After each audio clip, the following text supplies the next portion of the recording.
నమస్తే, welcome to Leo news.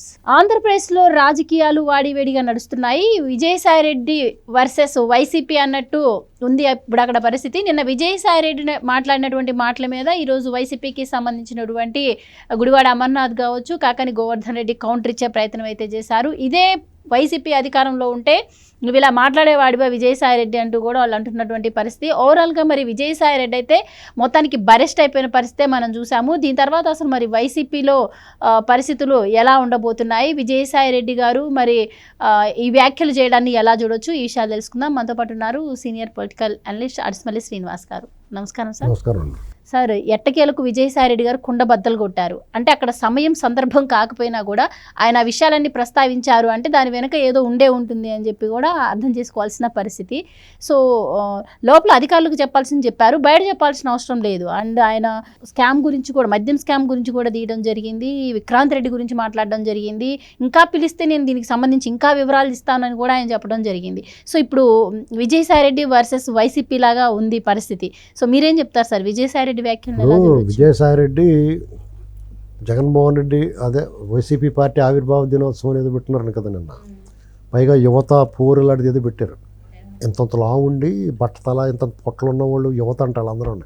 40 ఏళ్ళు 50 ఏళ్ళు వచ్చి సిగ్గు లేకుండా వాళ్ళు కూడా వాళ్ళు రమ్మంటే కూడా మేము యువత కాదండి కదండి, మేము వస్తే బాగోదండి అని చెప్పాలి.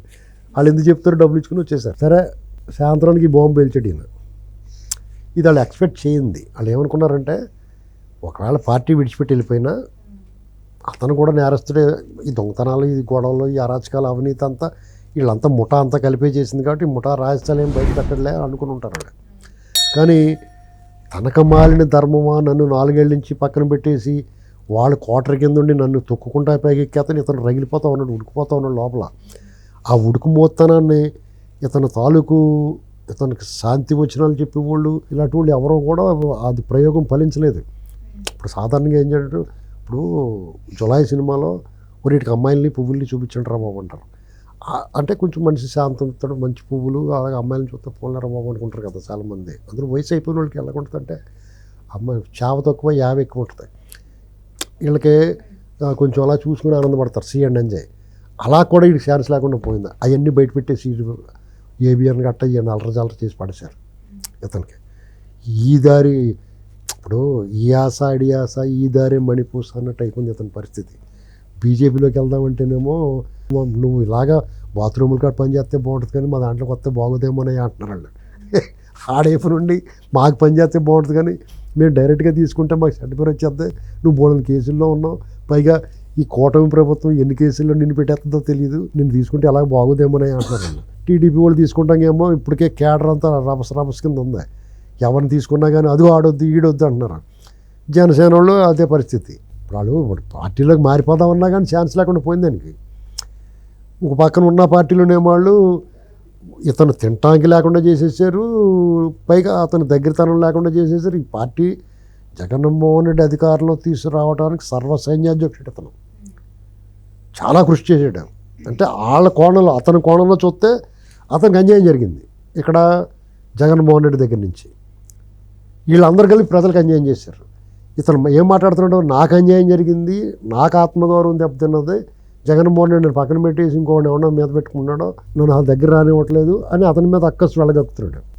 ఈ దొంగతనాలు నేను చేయలేదు, ఇదిగో ఈడు ఇలా చేసాడు అని వివరంగా చెప్పేస్తుంటాడు మొత్తం అంతా. బయట కొంచెమే చెప్పాడు, లోపల మొత్తం అసలు చెప్పేసాడు. బయటకు వచ్చిందని మళ్ళీ గుండె జల్లుమంటుంది. వీడు ఏం చేస్తాడు రా బాబు, అతనికి సెక్యూరిటీ ఇవ్వాలని మనం అందరం డిమాండ్ చేయాలి. ఎందుకంటే ఏమైనా అలాగా జగన్మోహన్ రెడ్డి చంపేస్తానికి ఛాన్స్ ఇవ్వకూడదు మనం. వాళ్ళు కొంచెం పైకి పంపించేసి వీళ్ళకి ఖాతాలో రాసేస్తారు వాళ్ళ ఆపరేషన్స్ అలాగే ఉంటాయి. కాబట్టి ప్రభుత్వం చాలా జాగ్రత్తగా ఉండాలి ఈ విషయంలో. అతను కూడా జాగ్రత్తగా ఉండాలి, ప్రభుత్వం అతను రక్షణ కల్పించాలి. అతను కూడా కన్ఫెషన్ చెప్పాలి, నా వల్ల, నేనున్న పార్టీ వల్ల నేను ఎవరినైతే సమర్థించానో, ఎవరి చేత అయితే దోపిడీ చేయించడానికి సహకరించానో, ఎవరికైతే నేను సహనిందితుడిగా ఉన్నానో అతని వల్ల, మా ఇద్దరి వల్ల ఈ రాష్ట్రానికి చాలా అన్యాయం జరిగింది. రాష్ట్రం ఆతికేళ్ళు వెనకపోయింది, దళిత సమాజం విలవెల్లాడింది, ప్రత్యర్థి పార్టీలని చాలా ఇబ్బంది పెట్టేసాం మేము. చంద్రబాబు నాయుడు గారు లాంటి వాళ్ళు జైల్లో పెట్టాము, ఆస్తులు కొల్లగొట్టేసాము, కొండలు తొలిచేసాము, మట్టి దొబ్బేసాము, ఇసుక మద్యం స్కాములు స్కీములు రకరకాలుగా అన్యాయం చేసాము, దోపిడీ చేసాము అని పశ్చాత్తాపడాలి, పరివర్తన చెందాలి, కన్ఫెషన్ చెప్పాలి, అప్రూవల్గా మారిపోయి జైలుకి వెళ్ళిపోయి ఆడే కూర్చోవాలి. ఇంకెవడ అరెస్ట్ చేయకుండా ముందు తనే ఏదో పోలీస్ స్టేషన్ చూడటానికి వెళ్ళి జైలుకి లోపలికి వెళ్ళి తాళం వేసేసుకోవాలి. ఇదేంటండి బాబు అంటే ఇప్పుడు కట్టిన బాబు కేసు నేను బయట ఉన్నాను అని చెప్పాలి. అప్పుడు నమ్ముతారు అతన్ని. అర్థమైందా మీకు? లేదంటే అతను ప్రజలు నమ్మరో, అతను ఏదో ఆదాలాపంగా ఇలా పడకుర్చీలో కూర్చున్నప్పుడు కర్ర తీసేస్తారు వచ్చాడు ఓసిపోళ్ళు. పడకుర్చీలోంచి కింద జారిపోయి పడిపోయి చచ్చిపోయిండి అని చెప్తారు. వాళ్ళు అలాగే చెప్తున్నారు. వాళ్ళు రైలు నుంచి దూకే చచ్చిపోయాడు అన్నారు ఒక సాక్షిని, ఒక అతను అనారోగ్యంతో చచ్చిపోయి ఒకళ్ళు ఎలకగట్టి చచ్చిపోయాడు అన్నారు. ఇలాంటివి చెప్తారండి. కాబట్టి ఇది మనం చెప్తే మన కామెడీ కింద హాస్యం కింద అనుకుంటాం, కానీ truth is stranger then fiction. మనం కల్పించినట్టు చెప్పినవి కూడా వాస్తవం అంతకన్నా కఠినంగా ఉంటుంది, విచిత్రంగా ఉంటుంది. లేకపోతే ఆయన్ని వివేకానంద రెడ్డి గారిని అలాగ సొంత బాబాయిని ఎవడన్నా అలా చేస్తే మీకు సినిమాలో చూస్తే ఎవడన్నా అలా చేతలేటరు అంటారా మీరు? మరి వాళ్ళు చేశారు లేదా? గుండ్ల మీద కూర్చున్నాడు కదా, చెప్తున్నాడు కదా, గుండ్ల మీద కూర్చున్నవాడు చెప్తున్నాడు కదా, నేను గుండ్ల మీద కూర్చున్నాను ఇలా గుద్దేశారని చెప్తున్నాడు. అతను డైరెక్ట్గా కన్ఫెషన్ ఇచ్చేసాడు కదా, జడ్జి గారి ముందు ఒక వాంగ్మూలం ఇచ్చాడు కదా. ఈ పరిశోధనలు గూగుల్ టేక్అవుట్ ద్వారా ఎవడేం మాట్లాడాడు, ఎవడేం చేశాడు, ఎవడు కొట్లు కట్టాడు, ఎవడు రక్తం తుడిచాడు, ఒకవేళ కేసు బయటికి రాకపోతే ఒక సవాల్ బాక్స్లో పెట్టేసేసి పువ్వులు గివ్వులు జల్లేసేసి ఇప్పుడు ఈవిడ రాగానే బోర్మని ఒకసారి అందరికి కీ ఇచ్చేసి ఏడ్చేస్తే బెంబేలు ఎత్తిపోద్ది. తీసేయండి అని తీసుకెళ్ళి కబెట్టిద్దరు.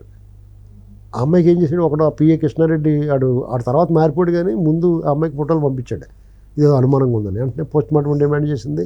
అప్పుడు ఆపద్ధర్మ ప్రభుత్వమైన చంద్రబాబు గారి ప్రభుత్వం ఉండబట్టే పోస్ట్ మార్టం జరిగింది.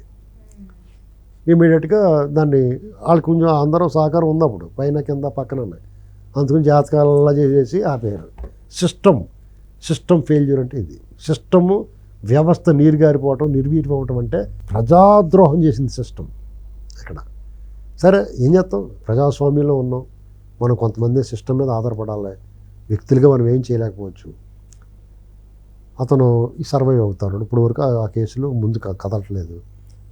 అలాగే ఇతను కూడా ఏం చేసేసినా కానీ ఏం చేస్తారు ఎవడన్నా, ఇవన్నీ చెప్పాలి. అతను ఏం జరిగిందో చెప్పి ప్రజలైతే న్యాయస్థానాల్లో న్యాయం జరగడానికి లేట్ అవుతుంది, న్యాయం అయితే జరుగుద్ది కానీ లేట్ అవుతుంది. ఈ లోపల ప్రజలు తీర్పు ఇచ్చేశారు, ప్రజాకోర్టులో తీర్పు వచ్చేసింది. ప్రకృతి కర్మ అనేటువంటిది ఇవాళ జగన్మోహన్ రెడ్డికి రివర్స్లో అవుతుంది. ఇప్పుడు ఇతను ఏమంటున్నాడు, నేను ఎవరో అడిగారు విలేకరి, మీరు ప్యాంటు షర్టు టచ్ చేసుకుని చొక్కా కూడా నలగకుండా రైతు అంటున్నారు, ఎలాగ టాటర్ అది ఎలా దుంతారండి మీరు అని అడుగుతుంటే, రైతులు టచ్ చేసుకోకూడదా, కలజెట్టుకోకూడదా? ఇదే మాట వీళ్ళు రైతులు ఏమన్నారు, వీళ్ళు మహిళల్ని, అమరావతి మహిళల్ని పట్టుచీరలు కట్టుకుంటారా, మెళ్ళ గొలుసులు వేసుకుంటారా, ఇలాంటి మాటలు మాట్లాడారు కదా. ఇప్పుడు పేడ్ ఆర్టిస్టులు అని మాట్లాడారు కదా. అంటే కర్మ చూసారు అంత స్పీడ్గా ఎలా వచ్చిందో, ఎన్నాళ్ళో పట్టలేదు. ఇప్పుడు త్రేతాయుగం ఉందనుకోండి, అప్పుడు దేవుడు ఇలా వరం ఇచ్చినా లేదా శాపం పెట్టినా తర్వాత ద్వాపర యుగంలో వచ్చేది ఒక యుగం పట్టింది అవి జరగడానికి. ఇప్పుడు అలా కాదు, ఇన్స్టెంట్ కాఫీ లాగానే టపాలమని పొడి వేసుకుని కాఫీ తాగేసినట్టే పొద్దున్న చేస్తే సాయంత్రానికి బొమ్మ తేడా వచ్చేస్తుంది. కాబట్టి విజయసాయిరెడ్డి అప్రూవర్గా మారి జగన్మోహన్ రెడ్డి దూరం జరిగాడంటే దాని ఫలితం మీ ఇద్దరు కలిసి ఉండటం వల్ల ప్రజలు నష్టం జరిగింది. నువ్వు విడిపోవడం వల్ల ప్రజలకు మేలు జరగాలంటే కొన్ని వాస్తవాలు బయట పెట్టాలి. న్యాయస్థానాలు తీర్పు వరకు వెళ్ళినప్పుడు ఈ దర్యాప్తు సంస్థలో కేసు నమోదు చేయడం కోసం ప్రజల నుంచి వాళ్ళ మీద ప్రభుత్వాల మీద ఒత్తిడి రావాలి. దీనికోసం నువ్వు పనిచేయాలి. పనిచేస్తే ఏమిటి, పరిహారం, పాప పరిహారం. మీరు చేసిన పాపాలు శాపాలు వెంటాడుతూ ఉన్నాయి. ఎంతో కొంత పరిహారం, పశ్చాత్తాపం, ప్రాయశ్చిత్తం చేసుకుంటే నువ్వు మనిషి పుట్టినవాడు ఎప్పటికప్పుడు మరణం తప్పదు. అది సునాయాస మరణమా, ఆయాస మరణమా, ఏదైనా కానీ పూర్తిగా ఈ జీవితం చాలించవచ్చు. అంటే ఒక వెలితి, ఒక లోపల గిల్టీనెస్ తోటి, ఒక రకంగా బాధతోటి, తప్పు చేసి అపరాధ భావన అంటారు దాన్ని, గిల్టీ అంటే.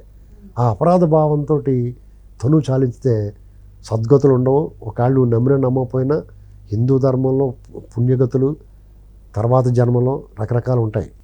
అవి నిజమో ఒట్టిదో ఎవరి నమ్మకాన్ని బట్టి వాళ్ళకు ఉంటాయి. ఏదైనా కానీ నువ్వు మనశ్శాంతిగా తృప్తిగా జీవితం చాలించాలంటే చివరి దశలో కనీసం పునీతుడు అవ్వాలి. జైలు శిక్షని ఎంతటి నువ్వు అనుభవించాలి. అర్థమైందండి. ఇదేంటంటే ఇక ప్రజల కోణం కూడా ఉంది. ఒక కుటుంబమో లేకపోతే ఒక ఇద్దరు స్నేహితుల మధ్య వివాదం కాదు, తగువు కాదు. ఇది ప్రజల ప్రత్యక్షంగాను పరోక్షంగాను ప్రజల ఇన్వాల్వ్మెంట్ ఉంది ఇందులో. ప్రజల ఆస్తులు, ధన మాన ప్రాణ సంబంధించిన వాళ్ళ జీవితాలు తారుమారైపోయే పరిస్థితులకి కల్పించారు మీరంతా. కాబట్టి ఈ పెద్ద తప్పులు మీరు భాగస్వాములు. కాబట్టి నువ్వు ఊరికే ఆడు విక్రాంత్ రెడ్డి ఉన్నాడు ఇదంతా ఓకే, ఇంకా చెప్పాలి, నేను ఇంకా చెప్పాడు అనుకుంటున్నాను నేను. కాబట్టి ఆట ఎంత ఆడేసి ఆట మానేసాను అనుకోకుండా ఇలా బయటకు వచ్చి చెప్పడం కొంచెం మనం అతను ఆహ్వానించాలి. మనం ఇంక విమర్శించొద్దు అతన్ని, నువ్వు ఇలా చేయరా బాబు అని చెప్దాం అంతే. ఇంకంతకన్నా ఏం చెప్తామండి. అలా చేస్తే అతనికి మంచిది. జగన్మోహన్ రెడ్డి లాంటి వ్యక్తిని, అరాచకవాదిని ఎట్టి పరిస్థితుల్లో ఈ సమాజం అంగీకరించకూడదు. ఇప్పుడు అతను బరితెగించిన వ్యక్తి, అతనికి ధైర్యం ఎందుకు వచ్చింది? వాళ్ళకి అతను మళ్ళీ ఎంత సంవత్సరం కళ్ళు మూసుకుంటే తిరిగిపోయింది, ఇక 4 ఏళ్ళు ఎంతసేపు తిరుగుతాయి, మళ్ళీ మనం వచ్చేస్తా ఉంటున్నాడు. నువ్వు ఎలా కొత్తవయ్యా బాబు అనుకునే ఆలోచన లేదు వాళ్ళకి. అసలు మనం ఎందుకు ఓడిపోయామనేటువంటి సమీక్ష లేదు. సజ్జల రామకృష్ణారెడ్డి ఇంకా చెప్తున్నాడు, ఈ ప్రభుత్వం కూడా సజ్జల రామకృష్ణారెడ్డిని ఇతను చెప్పిన దాని ప్రకారం ఏమండి మిమ్మల్ని రమ్మంటున్నారండి అని చెప్పి తీసుకెళ్ళాలి. తీసుకెళ్లకుండా వాళ్ళు ఇంకా చూస్తుంటే వాళ్ళు అలాగే మాట్లాడతారు. ఏంటండి అంతే కదా, పిలవాలి కదా. ఒకసారి ఆఫీసర్ గారు రమ్మంటున్నారండి, కాసేపు కూర్చుని వివరణ ఇమ్మంటున్నారండి, ఇలా నోటీస్ రాసి ఇలాగ ఇవ్వాలి. ఆడికి వెంటనే ఏగిచ్చిపోతాడు. ఎల్లుగాడి నుంచి వెళ్ళిపోయి పోసాని కృష్ణమురళి చూశారు కదా, ఇప్పుడు ఈ కాడి నుంచి వాళ్ళు పోసాని కృష్ణమురళికి తగిలి ఆ కాజా తినేదాకా వీళ్ళు ఎవరికి తెలదు. ఏ మందులు అరెస్ట్ చేస్తారో పట్టుకెళ్ళి బెయిల్ తెచ్చుకుంటాం, మాకు ఇంటికి కూడా పీకలేరు, ఏం పీకుతారు పీకండి అని మాట్లాడారు కదా. ఇప్పుడు ఆ మాట మాట్లాడరు వాళ్ళు ఎవరున్నాయి.